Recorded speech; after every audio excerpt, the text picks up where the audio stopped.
yaitu jangan seorang pun menganggap engkau rendah karena engkau muda. Jadilah teladan bagi orang-orang percaya orang percaya dalam perkataanmu, dalam tingkah lakumu, dalam kasihmu, dalam kesetiaanmu, dan dalam kesucianmu.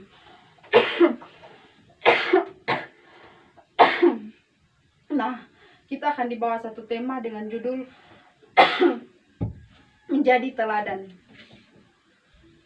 Nah, mengapa seorang muda itu terlalu dijuluki untuk menjadi seorang teladan?